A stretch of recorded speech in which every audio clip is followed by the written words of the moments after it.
Good morning মৰমৰ ছাত্ৰ ছাত্ৰীসকল। আজি 10মান শ্ৰেণীৰ সমাজ বিজ্ঞান বিষয়ৰ ৰাজনীতি খণ্ডৰ আন্তৰ্জাতিক সংস্থা ৰাষ্ট্ৰসংঘ আৰু অন্যান্য নামৰ পাঠটিৰ ৰাষ্ট্ৰসংঘ আৰু বিশ্বশান্তি, ৰাষ্ট্ৰসংঘ আৰু মানৱ অধিকাৰ আয়োগ সম্পৰ্কে আলোচনা কৰিম।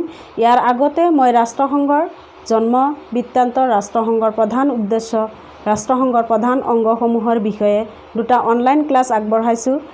যিসকল ছাত্ৰ ছাত্ৰীয়ে মোৰ আগৰ অনলাইন ক্লাছ দুটা চোৱা নাই, চাই ল'বা। আজি আলোচনাৰ বিষয়বস্তু প্ৰথমতে ৰাষ্ট্ৰসংঘ আৰু বিশ্বশান্তি। ছাত্ৰ ছাত্ৰীসকল, তোমালোকৰ কিতাপৰ পেজ নম্বৰ 14ত আছে ৰাষ্ট্ৰসংঘ আৰু বিশ্বশান্তি। ৰাষ্ট্ৰসংঘ গঠন হৈছিল 1945 চনত। ৰাষ্ট্ৰসংঘ গঠন হোৱাৰ মূল উদ্দেশ্য হৈছে বিশ্বৰ পৰা যুদ্ধ বিলোপন কৰা আৰু বিশ্বত শান্তি প্ৰতিষ্ঠা কৰা। ৰাষ্ট্ৰসংঘই বিশ্বত শান্তি প্ৰতিষ্ঠা কৰাৰ ক্ষেত্ৰত অহৰহ চেষ্টা কৰিয়ে আছে, কিন্তু কেতিয়াবা আমেৰিকা যুক্তৰাষ্ট্ৰই সামৰিক কাৰ্যপন্থাৰ ক্ষেত্ৰত শক্তিশালী স্থিতি লোৱা দেখা গৈছে। যদিও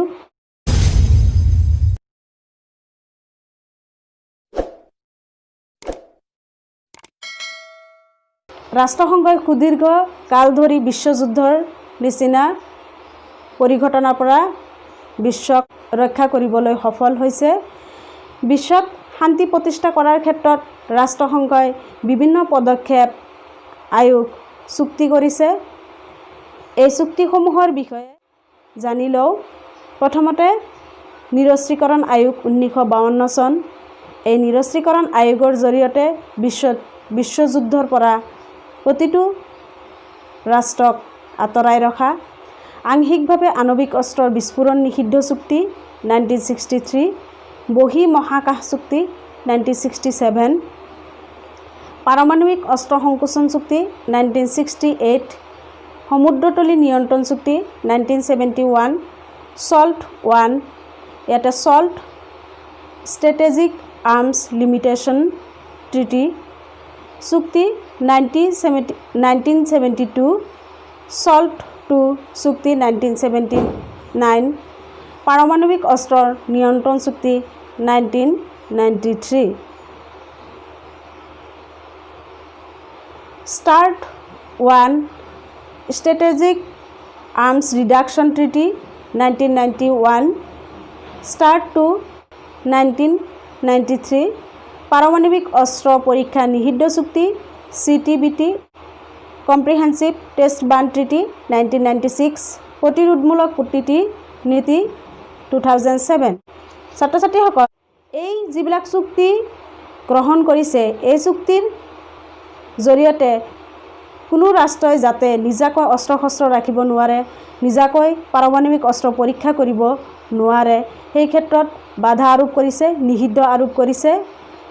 তাৰপিছত 2007 চনত যিটো প্ৰতিৰোধমূলক কূটনীতি গঠন কৰিছিল, ইয়াৰ সহায়ত বিশ্বত যিবিলাক সৃষ্টি হোৱা বিবাদ আছে, এই বিবাদসমূহ সহযোগিতামূলকভাৱে সমাধান কৰাৰ কথা উল্লেখ কৰিছে। ৰাষ্ট্ৰসংঘই বিশ্বত শান্তি প্ৰতিষ্ঠা কৰাৰ ক্ষেত্ৰত যি সদস্য ৰাষ্ট্ৰ আছে, বৰ্তমান সদস্য ৰাষ্ট্ৰ 193খন। এই প্ৰতিটো সদস্য ৰাষ্ট্ৰৰে সদ ইচ্ছা আৰু সহযোগিতাৰ দৰকাৰ। প্ৰতিটো ৰাষ্ট্ৰই এই ক্ষেত্ৰত ইচ্ছাকৃতভাৱে আগবাঢ়িব লাগিব আৰু প্ৰতিটো ৰাষ্ট্ৰত যি দেখা দিয়া সমস্যাসমূহ সহযোগিতামূলকভাৱে আলাপ আলোচনাৰ জৰিয়তে মীমাংসা কৰিলে বিশ্বত শান্তি ৰক্ষা হ'ব। বিশ্বত শান্তি প্ৰতিষ্ঠা কৰাটোৱেই ৰাষ্ট্ৰসংঘৰ প্ৰধান উদ্দেশ্য, যাতে বিশ্বৰ পৰা বিশ্বযুদ্ধৰ নিচিনা যি ভয়াৱহ পৰিস্থিতিৰ সৃষ্টি হয়, সেই পৰিস্থিতিৰ পৰা বিশ্বক ৰক্ষা কৰি বিশ্বত শান্তি প্ৰতিষ্ঠা কৰাই ৰাষ্ট্ৰসংঘৰ প্ৰধান উদ্দেশ্য। ছাত্ৰ ছাত্ৰীসকল, এতিয়া ৰাষ্ট্ৰসংঘ আৰু মানৱ অধিকাৰ আয়োগ সম্পৰ্কে জানি লওঁ। প্ৰথমতে মানৱ অধিকাৰ মানেনো কি?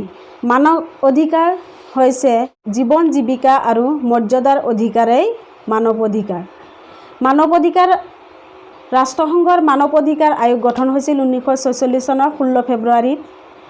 যেতিয়া ৰাষ্ট্ৰসংঘৰ মানৱ অধিকাৰ আয়োগ গঠন হৈছিল, ইয়াৰ মুঠ সদস্য আছিল 18জন।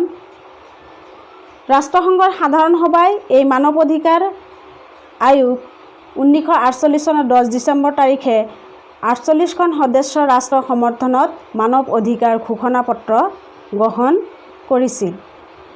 ৰাষ্ট্ৰসংঘৰ মানৱ অধিকাৰ আয়োগৰ সদস্য 18 জনৰ পৰা 1962 চনত ইয়াৰ সদস্য 21 জনলৈ বৃদ্ধি হয়।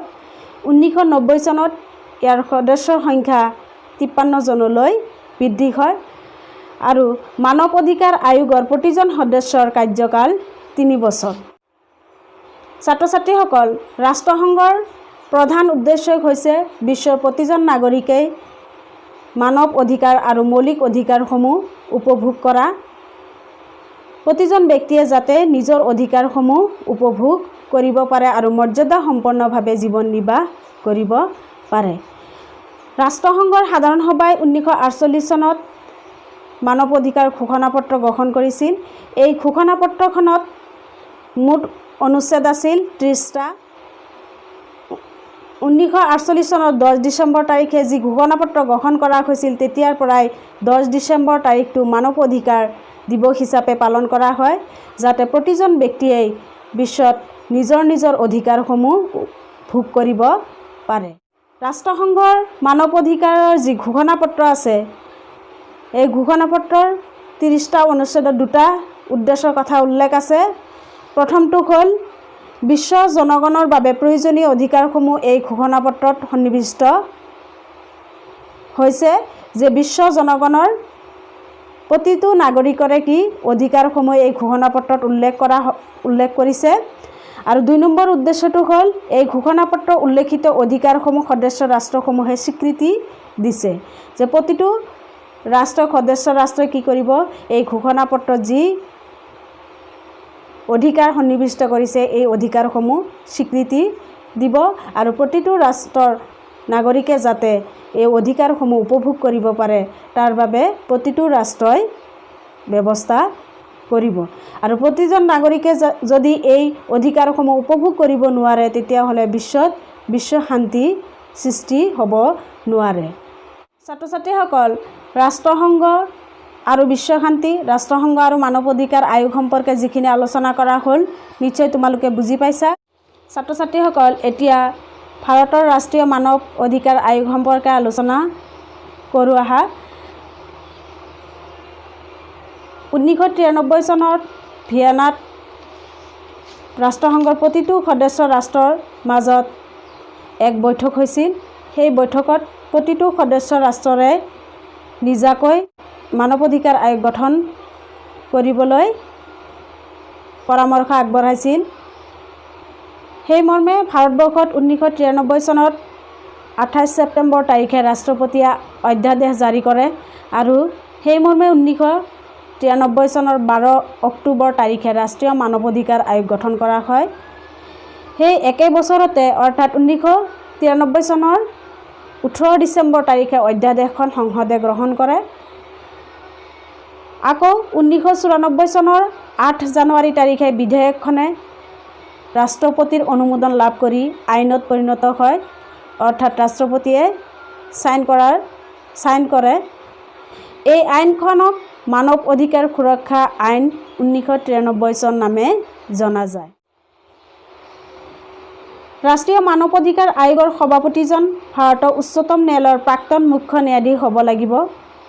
ৰাষ্ট্ৰীয় মানৱ অধিকাৰ ভাৰতবৰ্ষৰ যি ৰাষ্ট্ৰীয় মানৱ অধিকাৰ আয়োগ আছে, এই আয়োগৰ সভাপতিজন ভাৰতৰ উচ্চতম ন্যায়ালয়ৰ প্ৰাক্তন মুখ্য ন্যায়াধীশ হ'ব লাগিব। এই আয়োগৰ সদস্যসমূহ হ'ব এজন সদস্য উচ্চতম ন্যায়ালয়ৰ ন্যায়াধীশ বা প্ৰাক্তন ন্যায়াধীশ হ'ব লাগিব।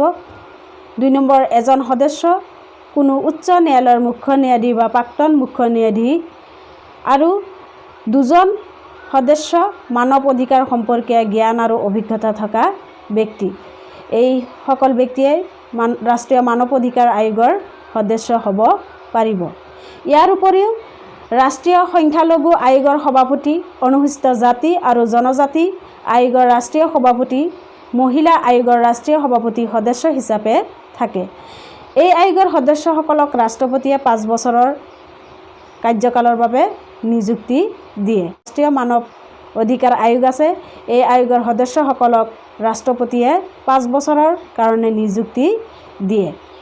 ৰাষ্ট্ৰসংঘৰ গুৰুত্বপূৰ্ণ আন্তৰ্জাতিক অনুষ্ঠান লগতে ইয়াৰ মুখ্য কাৰ্যালয়সমূহৰ বিষয়ে জানি লোৱা আহা। জাতিসমূহৰ সংঘ কমনৱেলথ অফ নেশ্যন, ইয়াৰ মুখ্য কাৰ্যালয় লণ্ডন। এমনেষ্টি ইণ্টাৰনেশ্যনেল, ইয়াৰ মুখ্য কাৰ্যালয় লণ্ডন। উত্তৰ আটলাণ্টিক চুক্তি সংগঠন নেটো, north Atlantic treaty organisation ব্ৰুছেলছ।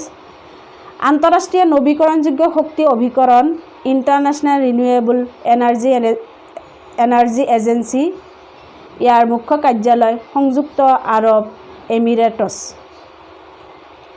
Asia প্ৰশান্ত মহাসাগৰীয় অৰ্থনৈতিক নিগম APEC, ইয়াৰ মুখ্য কাৰ্যালয় ছিংগাপুৰ।